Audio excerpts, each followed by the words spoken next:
Hey, what's going on everybody? Today we are talking about remote trigger handle for your Fujifilm cameras.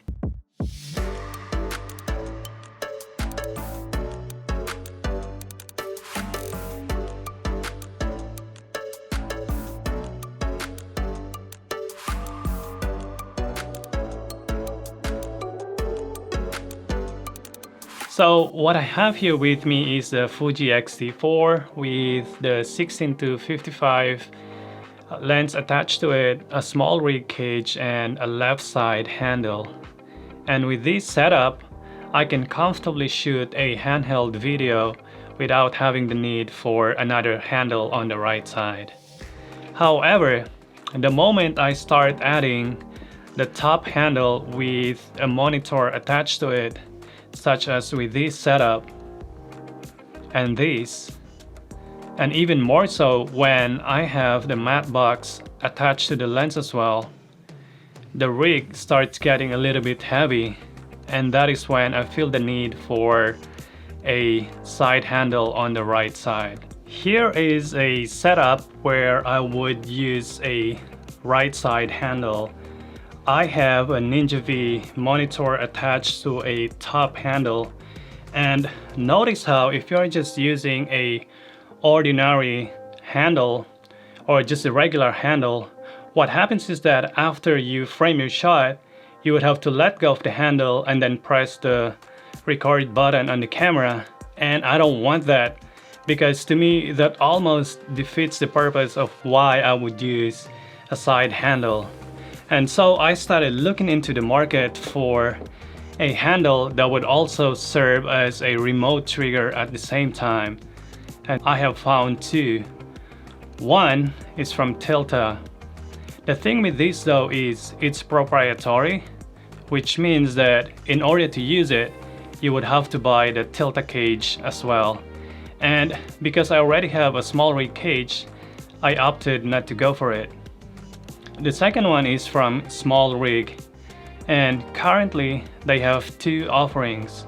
One is a side handle and the other one is a top handle. Let's look at the side handle, and as you can see, it comes on this beautiful wood material along with a bolt-on attachment that goes to your camera cage. And in addition, it also have this hex spanner or Allen key that hides right into the handle itself. And most importantly, you will get the 30mm control cable, which has a USB-C on one end and a 2.5mm male on the other end. Now let's look at the top handle. It is made up of aluminum alloy material in a NATO clamp style. And because it's NATO clamp, you are going to need this NATO rail quick release that goes on top of your cage, and then you would have to mount this one.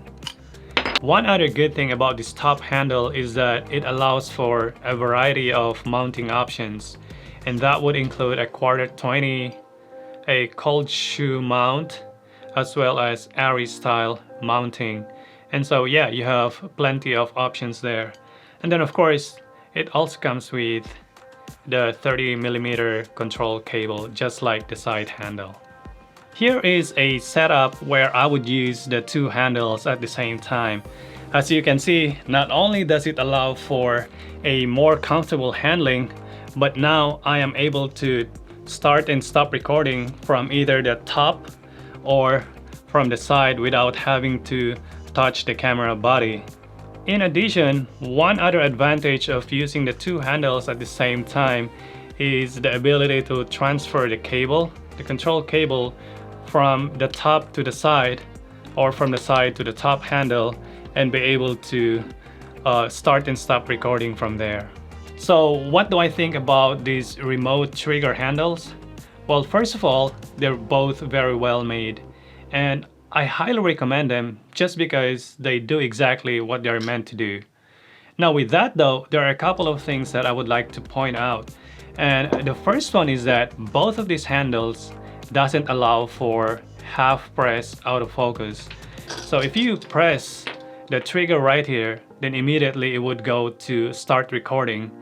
And so if you shoot most of the time in autofocus, then I think that is something for you to consider. And then the second one that I would want to see, especially for the right side handle, is for it to be in airy rosette style, just because I would love to have the ability to adjust the angle instead of it being fixed like this. So hopefully that is something that they will be able to offer in the future. By the way, here is another way on how I utilize the side trigger handle. As you can see, I have it attached to my X Pro 3, and for some this probably doesn't make sense, but hey, I love using the X Pro 3 for capturing simple videos, and even using it to take photos. And yeah, I use it like this. Anyway, that is all I have for you guys, and I will see you on the next one.